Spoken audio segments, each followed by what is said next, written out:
Bismillahirrahmanirrahim. Assalamualaikum warahmatullahi wabarakatuh. Waalaikumsalam warahmatullahi Alhamdulillah. wabarakatuh. Alhamdulillahilladzi adhabana hasan. Inna rabbana laghafurun syakur. Alladzi aujaba alaina bi fi'lil ma'mur wa tarhil mahdur. Asyhadu an la ilaha illallah wa asyhadu anna Muhammadan abduhu wa rasuluh sallallahu alaihi wasallam wa ala alihi wa sahbihi amma ba'du. Ikhwatal iman, ikhwatal Islam, akramanallahu wa iyyakum.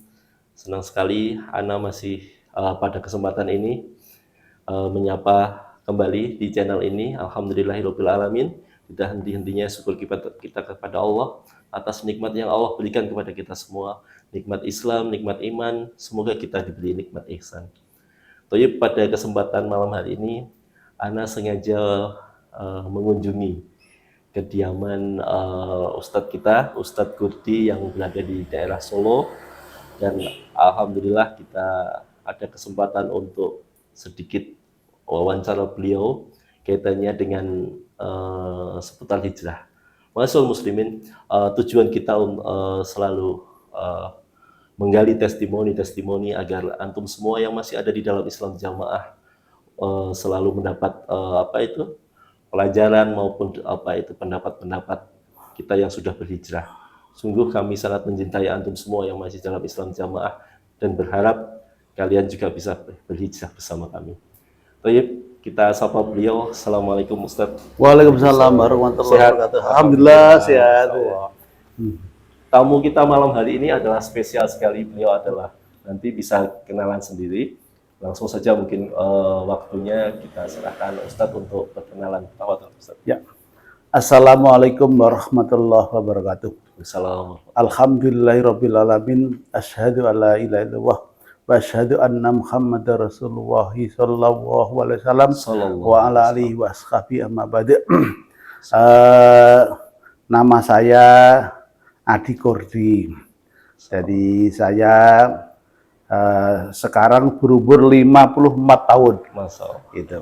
Itu kemudian saya masuk di Islam Jamaah yang dulu Kari, kemudian sekarang LDI, itu adalah sejak tahun 84. Kemudian saya pernah menjadi ketua DPD LDI kurang lebih sekitar 10 tahun. Kemudian di dalam Islam Jamaah saya selaku wakil imam daerah. Jadi istilahnya ke dalam dan keluar sama-sama mempunyai jabatan atau dapuan gitu. Gitu. Masya Allah. Ma'asyiral muslimin, luar biasa sekali peran Ustadz Kurdi baik dulu waktu masih di dalam Islam Jamaah dan alhamdulillah beliau sekarang sudah berhijrah bersama kami. Tapi Ustadz ada pertanyaan lagi nih. Awal mulanya masuk dalam Islam Jamaah dulu apa Ustadz? Ya. Saya masuk itu karena diajak kakak saya. Kakak saya sudah lebih dulu, tahun 7-10-9, kakak saya sudah masuk Islam Jamaah itu, kemudian jadi mubalek, sehingga saya diajak, kemudian tahun 84 saya masuk di Islam Jamaah. Berarti diajak kakak ya? Kakak Adung ya. Waktu diajak tidak ada perasaan apa, kok ajarannya seperti lain dengan Islam yang eksklusif begitu Ustaz barangkali? Ya. Jadi inilah, jadi ternyata kesesatan itu awalnya yang disampaikan bukan kesesatan. Kalau kita dari awal disampaikan sesat pasti tidak ada yang tertarik. Yang awalnya itu Pak disampaikan bahwa ini agama yang murni, murni, asli. Kemudian dengan ilmu manggul musnad mutasil ya yang masih murni, jadi tertarik sekali sehingga akhirnya setelah kita masuk sedikit demi sedikit kita tidak mengerti ternyata banyak yang menyimpang lah begitu. Jadi tahun 84 masuk dalam Islam Jamaah ya, sampai berhijrah tahun 2018 mungkin. 2019. Bulan September 2019. Jadi saya 35 tahun di Islam Jamaah. Sama seperti Ana. Dari lahir ya. Islam Jamaah. Yeah. Nah, sekarang ada pertanyaan lagi Ustaz. Ya. Kenapa bisa berhijrah? Nah, jadi gini, kalau pertanyaan itu, saya ini berteman dengan Ustadz Khalil Bustami itu sejak bujang. Sejak bujang. Nah, ketika Ustadz Khalil Bustami itu di maklumat, di NA, itu kami juga tanda tanya. Kenapa? Justru ulama saat itu kan kita tahu semua lah, bahwa Ustadz Khalil Bustami itu kalau di Islam Jamaah, LDI, itu paku bumi yang pinter. Sehingga ketika dikirim belajar di Mekah, ya kita mengharapkan ilmu yang dari Mekah itu. Begitu. Nah, ketika sudah sampai kemudian menyampaikan ilmunya, justru malah tidak diterima, malah dikatakan menyimpang, ya, kemudian dikeluarkan. Kami ini yang orang awam ilmu, ya tanda tanya ada apa ini, ya gitu. Sehingga akhirnya kami tabayun kepada Ustadz Khalil, ternyata banyak hal yang telah disampaikan, namun pusat tidak mau menerima. Yang paling utama adalah masalah keimaman. Jadi masalah keimaman ini disampaikan bahwa keimaman dalam jamaah itu tidak apa-apa selama hanya untuk kemaslahatan jamaahnya saja, tidak apa-apa. Ibaratnya pimpinan ormas lah, ketuanya, tidak apa-apa. Tapi kan tidak. Sebenarnya itu hanya kelompok Islam jamaah saja yang royahnya, anggotanya tidak begitu besar, sekitar 1 juta sampai 1.500.000 sekarang ini jumlahnya. Namun merasa apa? Amirul Mukminin ini. Jadi sebenarnya ibaratnya sebagai ketua RT, tapi merasa bupati. Nah ini. Ya, itu. Kemudian yang pokok adalah masalah persenan. Persenan itu bid'ah. Itu karena apa? Dia menyerupai zakat. Ada nisabnya, ada besarnya ditentukan. Kemudian waktunya ditentukan tiap bulan sekali. Nah ini bid'ah. Kalau sedekah silakan sebesar-besarnya, bahkan lebih dari 10% tidak ada masalah. Yang penting tidak diwajibkan. Ini diwajibkan. Nah itu ternyata mereka keberatan sehingga akhirnya di NA seperti itu. Nah, Masya Allah, luar biasa pengalaman hijrah. Ya. Ini ada pertanyaan lagi Ustaz. Nah ini kalau kita lihat nih, terutama yang kawan-kawan yang sudah hijrah ini, Ustadz Kurdi ini sangat bersemangat sekali. Jadi ibaratnya menjadi pionir untuk kepada teman-teman hijrah itu. Alasannya apa Ustaz? Ya, sebenarnya tidak lah, bukan pionir. Tapi kita nun sewu ya semampu kita. Karena kami merasa dulu di dalam selama jadi pengurus terus-menerus menyampaikan doktrinnya. Terus kemana-mana kita menyampaikan doktrin. Itu sehingga banyak sekali orang yang masuk Islam Jamaah ya lantaran kita. Nah, maka sekarang ini kita tugasnya menyampaikan, mengingatkan. Ini ternyata nggak benar, ini sesat, ini sesat, harus kita sampaikan. Itu tugas kita. Jadi itu ada bentuk pertobatan kita. Jadi dulu pernah menyesatkan, maka sekarang kita mengajak meluruskan. Ini nggak benar, itu begitu. Ya. Tapi luar biasa memang kalau kita lihat sepak terjang beliau, terutama untuk kawan ikhwah hijrah. Setiap kajian masaih beliau selalu menjadi panitia, selalu ikut serta, dan luar biasa. Beliau ini sangat patut menjadi contoh bagi ikhwah hijrah yang lain. Tapi Ustadz, ada pertanyaan lagi. Kalau Ustadz amati sekarang ini yang berhijrah ini kan melakukan upaya-upaya terus ya, baik untuk menyelamatkan juga yang masih di dalam, ataupun juga menyelamatkan atau mengedukasi masyarakat, mengedukasi MUI. Nah, kira-kira yang sudah dilakukan, yang sudah hijrah itu apa saja? Yang saya tahu, kalau para masyayikh ya, masa kita, beliau menyampaikan keilmuan. Jadi ini penting, ini adalah dasar. Ketika orang itu hijrah karena ilmu, ya maka dia akan istilahnya dari kesesatan akan menuju kepada akidah yang benar. Kalau ilmu, ya kemudian kita ini yang orang awam, maka sesuai kemampuan kita mendakwahkan satu kepada saudara-saudara kita, teman-teman kita, banyak sekali yang masih dalam Islam jamaah. Saya itu 8 bersaudara, istri saya 9 bersaudara, semua jamaah, semua Islam jamaah, semua LDI, ya. Nah, itu saudara kita. Kemudian teman-teman kita juga begitu. Maka kita yang sudah oleh Allah diberi hidayah taufik, kita perlu menyampaikan supaya mereka juga sama dengan kita, jangan sampai terjerumus terus-menerus. Itu yang pertama. Kepada nun sewu masyarakat umum, kita perlu menyampaikan, jangan sampai terjerumus seperti kita. Maka kita bukan menjelekkan, tapi kita mendakwahkan. Ini fakta. Ya Allah selama ini ditutup-tutupi dengan fatonah, bitonah, budi luhur, obat, cobat, pokat. Kita sampaikan. Selama ini masyarakat itu dibodohi, pejabat-pejabat dibodohi. Wong saya itu tukang gambui, tukang gambui seperti itu.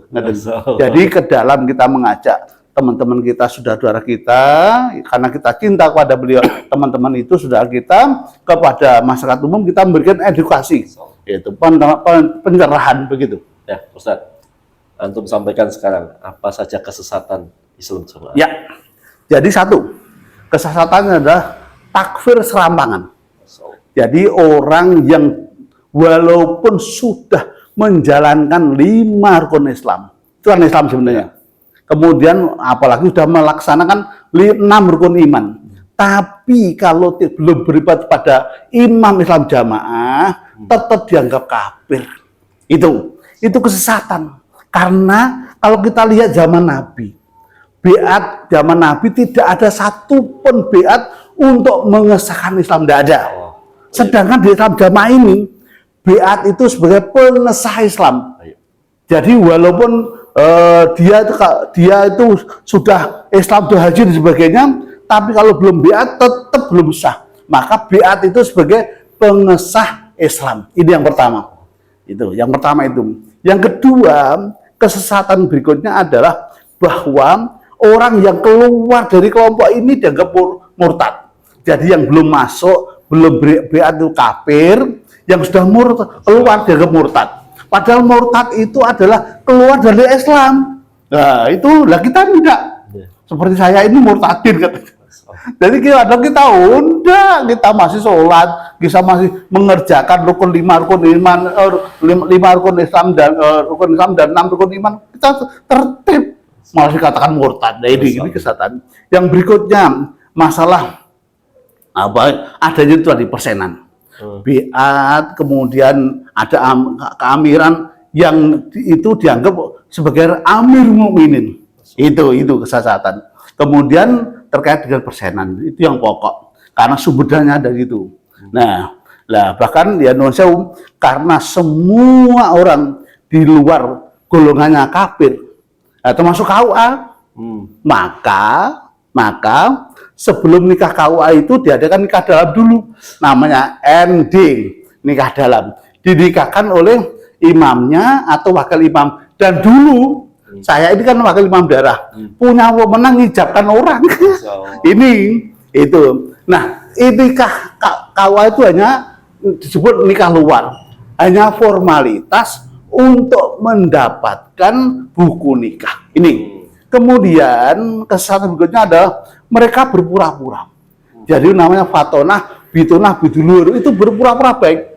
Jadi berbuat baik kepada pejabat, kepada tokoh masyarakat, tokoh agama, kepada tetangga. Itu bukan lahir batin, bukan lillah karena Allah, bukan, tapi budi luhur, berpura-pura baik.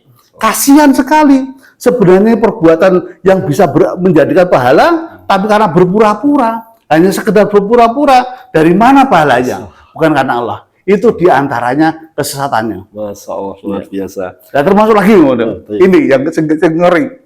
Jadi saya pernah didatangi, nak sampean saya wis gak nak metu kol jamaah, terus imammu sapa? Sampeyan sing sumber jadi segi sapa? Lah ini. Jadi di Islam jamaah itu secara tidak langsung menjadikan imamnya itu di atasnya Allah Rasul. Jadi walaupun Quran hadis sudah ada, tapi kalau imamnya melarang itu tetap taat pada imam. Contoh, saya tuh punya hajat mantu adik saya yang Cilacap, itu mau berangkat ke rumah, datang ke sini, sudah satu mobil telepon saya, ternyata dicegat imam darahnya, bahwa itu dilarang. Dan larang karena saya sudah keluar, tidak boleh, dilarang oleh Amir, itu larangan, taat surga gak taat, jadi gak berangkat. Dan satu mobil gagal ke Solo sini. Jadi walaupun Quran hadis memerintahkan bersilaturahim, tapi kalau imam melarang, dia taat pada imamnya. Artinya secara tidak langsung bahwa imam ini kedudukannya di atas Allah Rasul. Ngeri. Yang kedua, mereka meyakini bahwa imam ini besok akan disaksi di akhirat dengan dalil yaumana da'kula unasi bimamihim, surat Bani Israil ayat 1. Besok pada hari kiamat orang dipanggil dengan imamnya. Kalau tidak punya langsung neraka. Jadi mereka meyakini bahwa imam saat ini, imamnya Islam Jamaah, ya itu dulu Pak Nur Hasan, kemudian Pak Abdul Dohir, dan sekarang Pak Sultan Aulia itu akan jadi saksi. Nah saya tanya balik, loh berarti mesti surga? Lah apakah mesti surga? Lah belum tentu dalilnya mana kalau imam surga, pada dalilnya kalau jangankan kok sampai punya imam royah ribuan atau sampai 1 juta. Yang namanya punya royah hanya sedikit itu besok akan dipertanggungjawabkan, dibelenggu, kemudian keadilannya yang akan melepas dari belenggu itu. Ini tidak. Besok imam itu kan dari saksi menghadap kepada Allah. Ini batal. Ternyata setelah kita diberitahu ilmu yang sebenarnya, ternyata imam itu ada 2, dengan nabinya atau dengan buku catatan amal. Ini kesesatan. Itu. Masya Allah. Luar biasa paparan beliau. Perlu antum ketahui semua bahwa di samping rumah beliau ini adalah komplek Masjid Islam Jamaah, dan karena beliau sudah berhijrah dengan konsep kesesatan tadi, akhirnya ditutup ya akses ke masjid. Masya Allah. Luar biasa. Jadi gini, sebelah ini kan masjid, gandeng ya.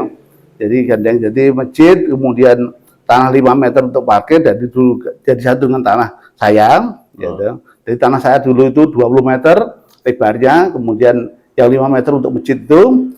Terus itu digunakan untuk akses masuk masjid ya, dan teras dan parkir. Kemudian saya bangun rumah di sini, pintu teras samping langsung ke masjid. Begitu saya hijrah, kemudian langsung ditutup itu pagar tembok setinggi 3,5 meter sepanjang ke belakang sampai 30 meter panjangnya. Waktu bangun, tukangnya kan itu teman saya, tak mengi. Dor, aku nanya lo mandor, dor. Aku diturahi, sitik, aku tak masjid. Oh, enggak bisa. Iya, hasil musyawarah perintah ke pusat, penutup total. Tapi sama tak jadi itu ada pagarnya, temboknya itu dibalak dicor. Jadi kalau waktu saya tobat itu jadi ada semacam itu loh. Dah ada gitu. Kalau saya tobat itu tinggal dodol itu dibongkar itu dari kasih akses ya, seperti itu. Luar biasa. Baik Ustadz,